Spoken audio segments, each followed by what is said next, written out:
One bad step, your lower leg snaps, and the herd disappears over the ridge. Your group must move tomorrow, but you cannot hunt, run, or even fetch water. In prehistory, did that make you dead weight, or reveal humanity's oldest survival system? The surprising answer is still written inside bones that broke, rejoined, and carried people for years. But first, forget the famous claim that a healed femur marks the beginning of civilization. No single bone can identify compassion, and that neat quotation has no reliable archaeological foundation. What healed bone can prove is narrower, stranger, and ultimately more powerful than the myth. A fracture begins as a mechanical disaster, but survival becomes a biological race against movement and infection. Broken nails bleed internally, surrounding tissue swells, and every accidental shift can disturb the repair. Your body quickly builds a temporary bridge, later replacing it with harder woven bone. Over months, remodeling reshapes that bulky callus along the forces passing through the limb. Archaeologists recognize those rounded margins and new growth as evidence the injury happened during life. A sharp and healed break may surround death. A remodeled break records weeks, months, sometimes years afterward. That difference turns a silent skeleton into a timeline, but not a complete medical chart. Bone cannot preserve a reassuring voice, a water skin, or hands holding an injured leg still. Wooden splints, leather bindings, plant padding, and most medicines also decay before archaeologists arrive. So researchers must separate three questions. Did the person survive? How impaired were they? And was help necessary? A cracked toe and a shattered thigh create completely different demands, even when both eventually heal. A serious leg fracture removes the technology humans depend upon most. Too efficient walking legs. You cannot follow migrating food, carry fuel, escape a cat, or squat safely beside a fire. Pain may stop every attempt to stand, while swelling and an open wound multiply the danger. Even a closed fracture demands stillness, calories, water, warmth, protection, and time measured in weeks. That makes the first likely treatment almost invisible archaeologically, other people reducing the injured person's workload. Someone must bring water, someone must share food. Someone may guard while the patient cannot flee. If the camp moves, the decision becomes harder. Delay everyone, leave someone behind, or carry them. A hide sling between poles is plausible, but direct evidence for one specific prehistoric stretcher is rare. Branches and fiber could also stabilize a limb, yet a straight healed bone does not prove splinting. Bodies sometimes align fractures naturally. Other fractures heal crooked despite careful help. At Armadinacino, Italy, one early Holocene forager's forearm healed with major deformity. To bone united, but its altered wrist surface likely changed strength, movement, and everyday technique. Survival, therefore, was not a clean return to normal.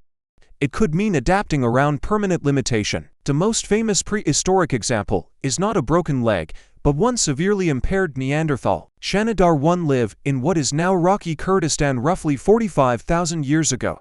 His skeleton records damage around the face, right arm, foot, joints, and lower limbs. Researchers disagree about every diagnosis, but the combined impairments were substantial and survived long before death. He did not need modern independence to remain valuable. Independence itself is a modern assumption. A person unable to hunt could still shape tools, tend fire, process food, watch children, or teach roots.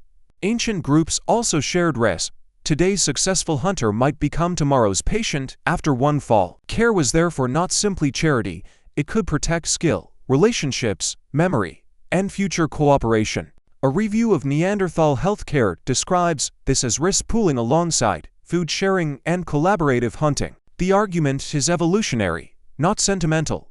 Dangerous lives make mutual assistance useful to everyone. Comparative research among small-scale subsistence communities shows why an injury can affect the whole household. Serious impairments may reduce food production for a month or longer, shifting labor onto relatives. These communities are not fossils, so they cannot tell us exactly what Neanderthals did. They can reveal that hidden accounting. Every meal delivered to a patient comes from someone else's time. That cost rises when groups travel, food thins, weather worsens, or predators approach the camp. Care probably varied. Some people recovered. Some died despite help, some may have received little.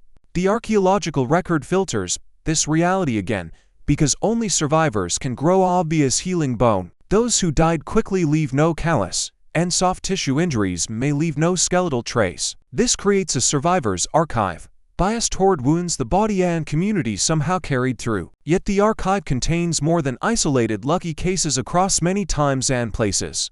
Healed skull wounds, ribs, arms, feet, and badly damaged joints repeatedly appear in ancient remains.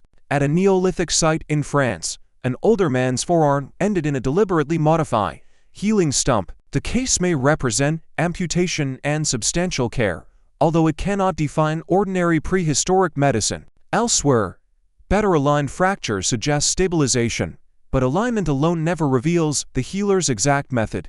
The honest reconstruction is modest: support the limb, limit movement, keep the person fed, and wait. Perhaps padding softened a splint, perhaps plants eased pain.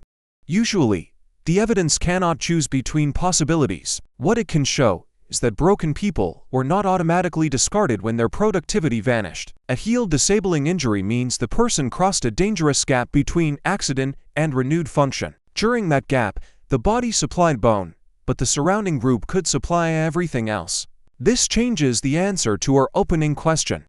A broken leg was neither harmless nor always fatal. It became a test of ecology, injury severity, infection, mobility, and the group's capacity to absorb cost. The deepest survival technology was not a splint preserved in soul, but a network preserved in behavior. Long before hospitals, insurance, or written medicine, humans could make weakness temporarily survivable together.